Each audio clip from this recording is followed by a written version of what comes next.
ہر بندہ پوچھتا ہے مسلمانوں سے کہ تمہارے قرآن میں تو لکھا ہے کہ سورج ایک مرکی واٹر میں جا کے ڈوب جاتا ہے، اور یہ کیا جواب دیتے ہیں کہ کئی دفعہ ایسے لگتا ہے جب آپ ساحل سمندر پہ کھڑے ہوں تو پانی میں جب سورج ڈوبتا ہے تو پانی کالا ہو جاتا ہے۔ جو عین الحمیہ والی بات ہے اس کو اگر آپ عین الحمیہ سے پیچھا دیں، قرآن کریم کی اصل آیت کیا ہے؟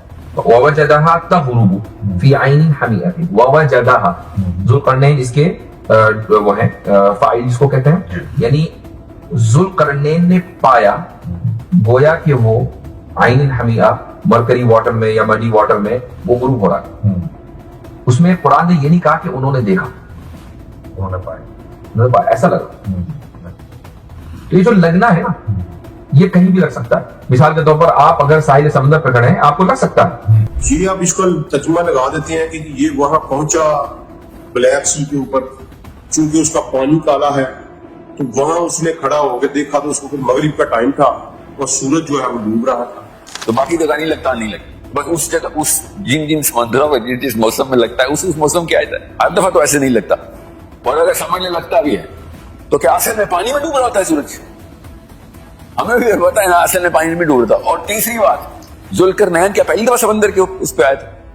آج کی یہ ویڈیو کمزور دل لوگوں کے لیے نہیں بلکہ ان کے لیے ہے جو سچ برداشت کرنے کا حوصلہ رکھتے ہوں۔ ہمت کریں، پوری ویڈیو دیکھیں۔ آج کی یہ ویڈیو ہمارے چینل کی سب سے مختلف، سب سے زیادہ علمی اور دلچسپ ہونے والی ہے، کیونکہ آج ہم ساحل ادیم اور عبدالسلام عارف سے قرآن کے ترجمہ میں کی جانے والی ان سنگین غلطیوں کو جانے والے ہیں جن کی وجہ سے آج ساری امت مسلمہ کا مذاق بنایا جا رہا ہے۔ تمام 57 اسلامی ممالک غیر مسلموں کے سامنے ذلیل و خوار ہو چکے ہیں۔ لیکن ویڈیو میں آگے بڑھنے سے پہلے آپ سب سے درخواست ہے کہ اگر ابھی تک آپ نے ہمارا چینل یوتھ وائب سبسکرائب نہیں کیا تو سبسکرائب کریں تاکہ مزید ایسی قرآن اور سائنس سے ریلیٹڈ ویڈیوز آپ تک پہنچتی رہیں۔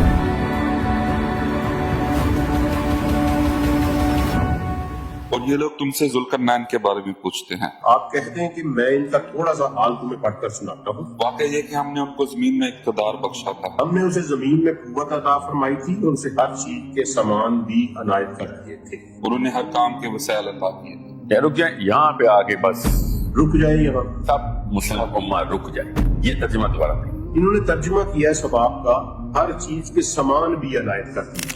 واقعہ یہ ہے کہ ہم نے ان کو زمین میں اقتدار بخشا تھا اور انہیں ہر کام کے وسائل عطا کیے۔ ہر کام کے وسائل بخشے تھے، اس کا کیا مطلب ہے؟ پیسے بہت تھے ان کے پاس، کیا مطلب ہے اس کا؟ کسی ایک انسان کو آپ کوئی پاور ہے اس وقت دنیا میں؟ ہمارے دے دیتے ہیں کسی کو تو کیا کر لے گا؟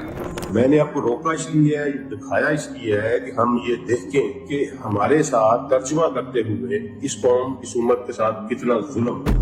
یہ ہے اصلی جو ردمہ، جو بیریئر ہے نا یہاں پہ ہے امہ کا سورہ کہف کے ساتھ۔ اب یہ آیت ہے اِنَّا مَكَنَّا لَهُ فِي الْأَرْضِ وَآتَيْنَاهُ مِن كُلِّ شَيْءٍ سَبَابًا۔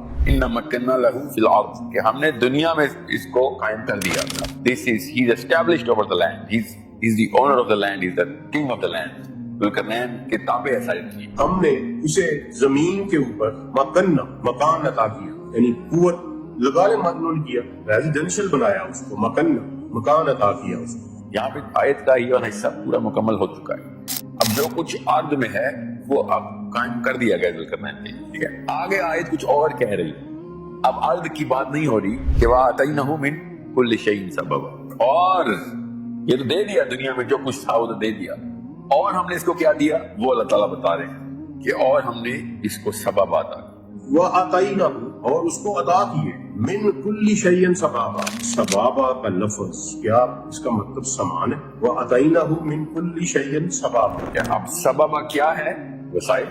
سمجھ لیں آپ نے ان بھی شیخ کا ترجمہ آپ نے رکھا ہے اپنے پاس، تقی عثمانی صاحب کا۔ یہ میرے ہاتھ میں تفسیر ابن کثیر ہے، ٹھیک ہے، اور اس کا ترجمہ ہے مولانا محمد جوناگڑی، انہوں نے اس کا ترجمہ کیا، بہت بڑے عالم اہل حدیث مکتبہ فکر۔ تقی عثمانی صاحب نے یہاں پہ جو عربی کا لفظ ہے نا کہ من کل شیء سببا، تقی عثمانی صاحب کہہ رہے ہیں من کل شیء سببا کا مطلب ہے ہر کام کے وسائل عطا کیے۔ اردو میں اس جملے کا مطلب ہم سب کو آتا ہے۔ اگلی آیت کیا ہے؟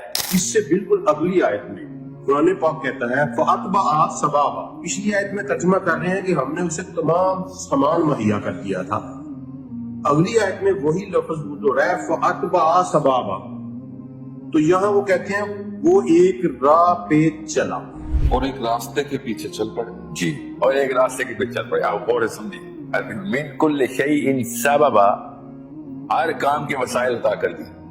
और जब अल्लाह ताला अगली आयत में कह रहे हैं फअतबा सबबा, तो क्या टकीस में सब कह रहे हैं? और वो एक रास्ते के और रास्ते के पीछे ऊपर वसाइल सबबा, वसाइल और नीचे रास्ता हो गया। ये तो मामला हमें सुलझाना पड़ेगा।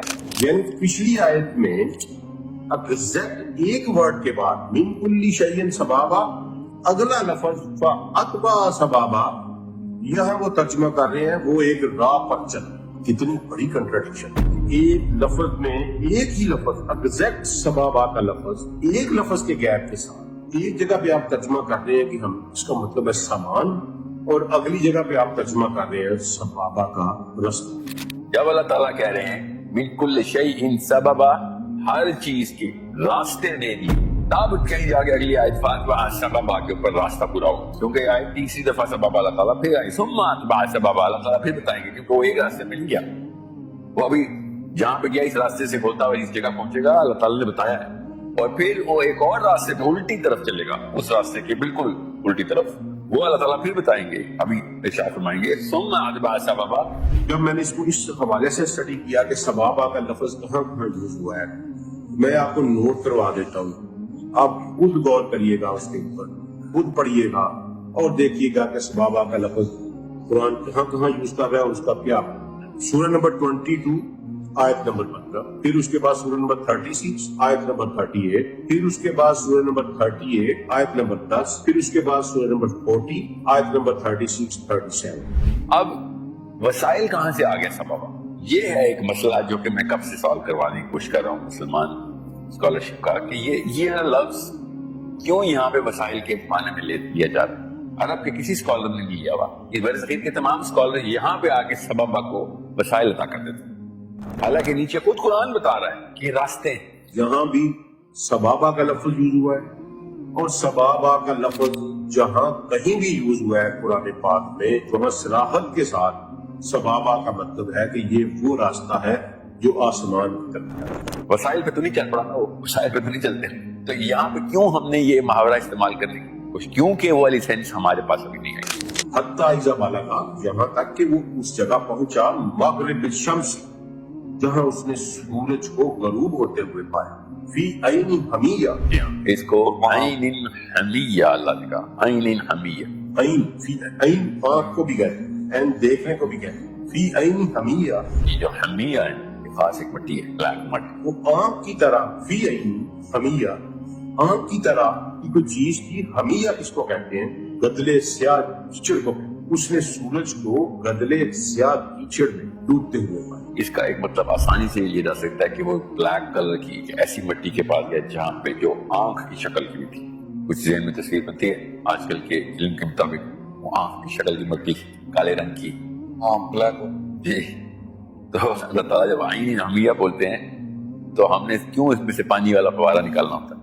ठीक है, बहरहाल ये एक ऐसी ऑप्शन है जिसको हम इस वक्त we can ponder upon this. आगे चलो। यहाँ तक कि जब वो सूरज के डूबने की जगह पहुंचे जी, तो उन्हें ज़मीन में कौन से ऐसा इलाका है जहाँ पे सूरज डूब जाता है? कोई भी समंदर से देख के कहा जा सकता है कि वो डूब रहा है। जी, आप शायराना तरीके से ना बात करें। अल्लाह ताला को अल्लाह ताला शायरी तो नहीं कर रहे ना इधर के जमीन पे आके बता रहे हैं। अल्लाह बता रहे हैं कि सूरज किधर डूबता है, ठीक है। जुल्करनैन नहीं बता रहा, कि अल्लाह बता रहे हैं। अगर ये जुल्करनैन कहता अपनी फौज से कि हम इस जगह पे पहुंच गए, देखो सूरज डूब रहा है ना, तो फिर तो मैं कहता हाँ चलो मतलब लिया जा सकता था, बिना मैं लेता मगर लिया जा सकता। अल्लाह अज़्ज़ व जल बता रहे हैं कि सूरज किधर खत्म होता है, तो अल्लाह को पता है कि जमीन के किसी हिस्से में सूरज नहीं आगे डूब जाता। सूरज दूर है, जमीन उसकी चक्कर लगा रही है। आज तक गैर मुस्लिम छलांगे मार रहे हैं मुसलमान स्कॉलरशिप के ऊपर, और ऐसे लाजवाब होके बैठे हुए। यार इतना बड़ा तजाद कि हमें इसलिए जो गैर मुस्लिम है उनसे हमें बेइज्जत करवाते हैं, फिर वो तौहीन करते हैं, ये इस तरह की बातें करके। अब देखे ना, मैंने आपको ये एग्जांपल दी है कि एक वर्ड के गैप से एक जगह पे तर्जुमा कर दिया कि ये सामान है, दूसरी तरफ तर्जुमा कर दिया कि ये रास्ते। और जब ये गैर मुस्लिम ये चीजें देखते हो कुरान में, वो भी अरबी पढ़ते नहीं है, हम भी इल्ला माशाअल्लाह भी लोग अरबी नहीं पढ़ते, तो वो तर्जमे को कहते हैं जिसमें तो कंट्राडिक्शन है। ये देखें यहाँ समान लिखा हुआ है, उसी लफ्ज का तर्जमा जो है वहां रास्ता किया गया है। अगली आयत में जाएंगे तो वहां रास्ता होगा कि ये आसमान की तरफ जाने वाला रास्ता है। बस सूरह सात में 38 सूरा आयत नंबर 10 में अल्लाह ताला कहता है कि क्या ये मालिक है जमीन, ये जो दावा कह रहे हैं ये मालिक है जमीन और आसमान की और जो कुछ इनके दरमियान में, अगर ये मालिक है तो ये एक रस्सी लटका के सबाबा पे चढ़ क्यों नहीं जाते? रस्सी लटका के सबाबा पे क्यों नहीं आ जाते? इसका मतलब है कि रस्सी लटका के ऊपर चढ़ने वाली बात होगी। हाँ, मैंने आपको रेफरेंस दिया, दोबारा दे देता हूँ। सूरह नंबर 36 आयत नंबर 38, सूरह नंबर 22 आयत नंबर 15, सूरह नंबर 38 आयत नंबर 10, सूरह नंबर 40 आयत नंबर 36, 37। ये जहां कहीं भी सबाबा का लफ्ज यूज हुआ है उसका मतलब है कि आसमान की तरफ जाने वाला रास्ता। हर बंदा पूछता है मुसलमानों से कि तुम्हारे कुरान में तो लिखा है कि सूरज एक मर्की वाटर में जाके डूब जाता है, और ये क्या जवाब देते हैं कि कई दफा ऐसे लगता है जब आप साहिल समंदर पे खड़े हों तो पानी में जब सूरज डूबता है तो पानी काला हो जाता है। जी, आप इसको तर्जुमा लगा देते हैं कि ये वहां पहुंचा ब्लैक सी के ऊपर, चूंकि उसका पानी काला है तो वहां उसने खड़ा होकर देखा तो उसको मगरिब का टाइम था और सूरज जो है वो डूब रहा था। तो बाकी जगह नहीं लगता, नहीं लगता, बस उस जगह उस जिन समंदरों में जिस मौसम में लगता है उस मौसम की आयत है। हर दफा तो ऐसे नहीं लगता, और अगर समझने लगता भी है तो क्या असल में पानी में डूब रहा होता है सूरज? हमें भी पता है ना, असल में पानी में डूब रहा था। और तीसरी बात, जुल्करनैन क्या पहली दफा समंदर के उस पे आया था? एक तरफ ये कहते हैं कि जुल्करनैन को अल्लाह ताला ने पूरी जमीन की हुक्मरानी दी हुई, बिल्कुल दी हुई थी। अल्लाह ताला कह रहे हैं उसको नहीं पता था कि पूरी जमीन पर सूरज कहीं वो भी नहीं डूबता ही नहीं है। गौर करें ना, एक बंदा जिसके पास पूरी दुनिया की हुक्मरानी है, मलका विक्टोरिया को पता चल गया था कि मेरी सल्तनत में सूरज गुरूब नहीं होता। मलका विक्टोरिया की सल्तनत बहरहाल जुल्करनैन से छोटी थी ना, तो क्या जुल्करनैन को नहीं पता चला कि मेरी पूरी सल्तनत में कहीं सूरज गुरूब नहीं होता? पूरी जमीन के ऊपर एस्टेब्लिश किंग है वो, उसको ये नहीं पता कि जहां से मैं देख रहा हूँ सूरज को डूब होते हुए, उसे आगे जाऊंगा तो सूरज यहाँ नहीं डूबा होगा, उसके आगे जमीन का कुर्रा हो रहा है। ये सब बातें आसान है, मुश्किल नहीं है। मुश्किल तब होती है जब इस तरह की तशरीहात की जाए। और जब आप इस मतलब को पुटन करेंगे सूरह कहफ में, तो वो तमाम तगय्युरात जो आज तक हमारे गैर मुस्लिम हमें ताने दे रहे हैं वो सारे साथ हो जाते हैं। साहबा भी ये मतलब नहीं लेते थे, कुरान पाक खुद बता रहा है तो वो क्यों ये मतलब लेंगे? फिर कहते हैं सुम्मा अतबा सबाबा, अल्लाह कहते हैं वो फिर एक रास्ते पे चला, साहबा रास्ते पे, वसाइल में। हत्ता इज़ा बलगा तम मतली शम्सी फजादहा ततलू अला कौमिन लम नजअल्लाहु मिन दूनिही सित्रा। यहाँ तक कि जब वो सूरज के तल्लू होने की जगह पहुंचे तो उन्होंने देखा कि वो एक ऐसी कौम का तल्लू हो रहा है जिसे हमने उसकी धूप से बचने के लिए कोई ओट मुहैया नहीं की। जिस कौम के दरमियान और सूरज के दरमियान हमने कोई ओट नहीं रखी थी। बड़ी खूबसूरत आयत है, बड़ी गौर मांगती है, बहुत गौर मांगती है। अल्लाह कह रहा है वहां उसने एक ऐसी कौम के ऊपर सूरज को तलू होते हुए पाया, मतली शम्स। एक तो जमीन पे कोई ऐसी जगह नहीं है जहां सूरज तलू होता है। अगर ग्रूब कहीं नहीं होता तो जमीन में कहीं सूरज तलू भी नहीं होता। ये गैर मुस्लिमों को खुद दावत देते हैं कि आओ हमें मारो।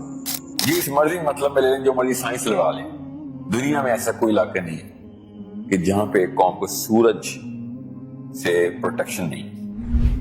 और फिर खुदा कहता है कि एक ऐसी कौम के ऊपर तलू हुआ था कि हमने सूरज और उनके दरमियान में कोई प्रोटेक्शन नहीं रखी थी, सितरा। जी, अब ये इस दुनिया में इन्होंने जबरदस्ती फिट करना है ऐसा इलाका जहाँ पे सूरज से बचने का कोई इंतजाम नहीं। आप मुझे बताएं, हम जमीन पे रह रहे हैं, हमारे और सूरज के दरमियान में कौन सी आड़ है? जिन्होंने उसका तर्जुमा ये कर तफसीरों में ये लिख दिया, वो एक ऐसी कौम थी जिनके मकान की छत डालना नहीं आता।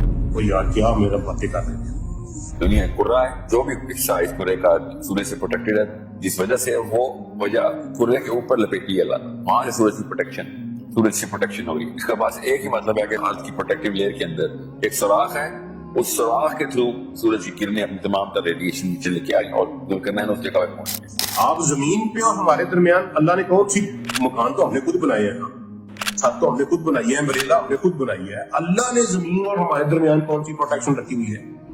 वो एटमॉस्फेयर है भाई, وہ ایٹموسفیئر ہے, وہ اوزون کی لیئر ہے.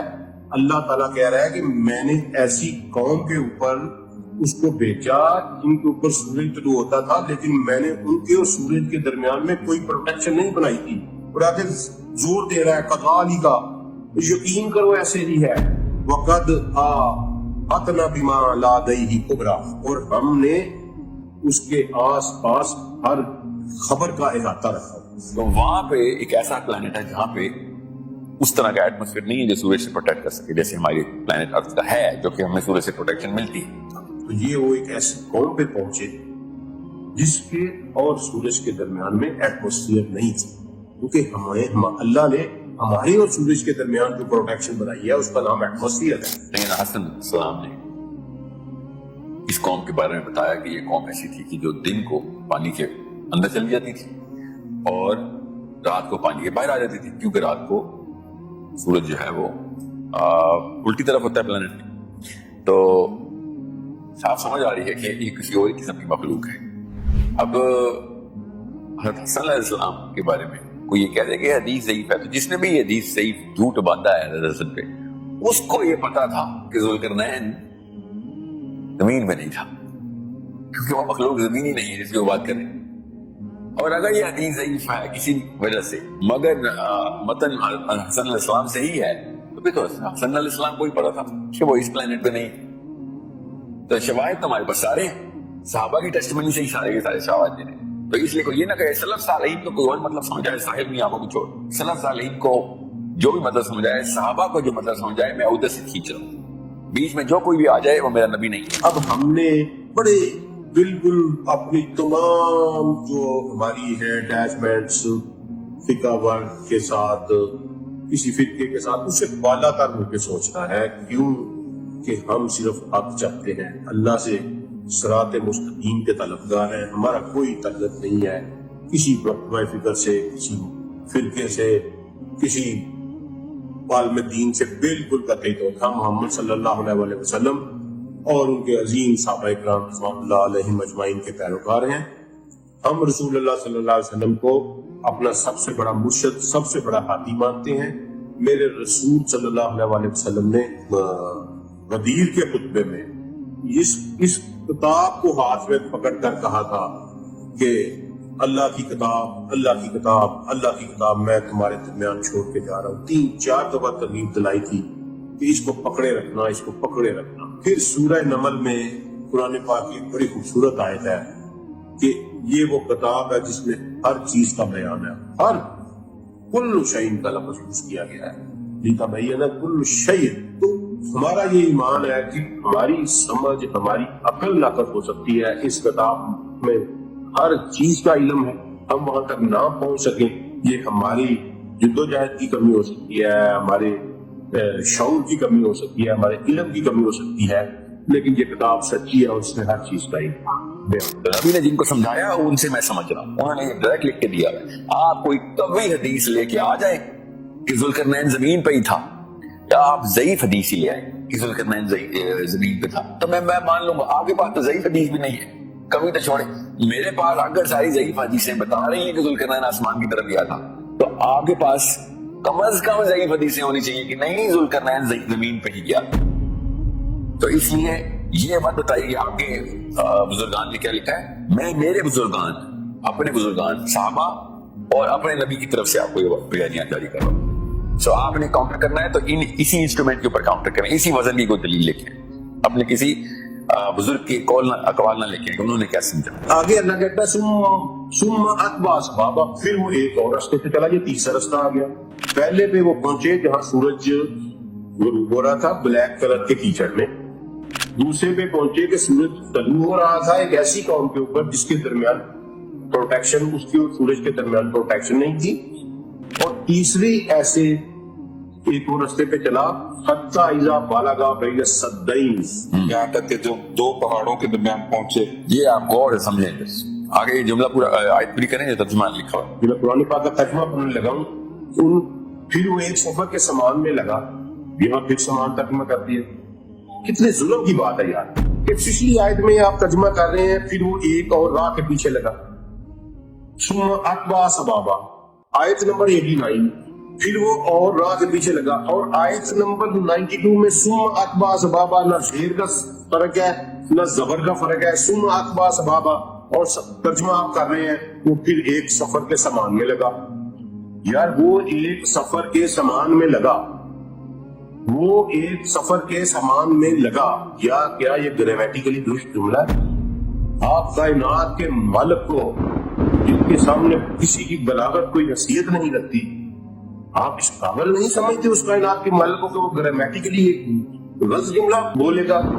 इसका मतलब समझते हैं आप अपने रब को, जो बलागत की, जिससे मेरा इन्फिनिटी की बात कर, तो वो फिर एक सफर के सामान में लगा, सुन आत्मा सबाबा, और पीछे आप कह रहे हैं वो फिर वो एक राह के पीछे लगा, ना जेर का फर्क है ना जबर का फर्क है, और आप तर्जुमा इतना किताब वो कर रहे हैं।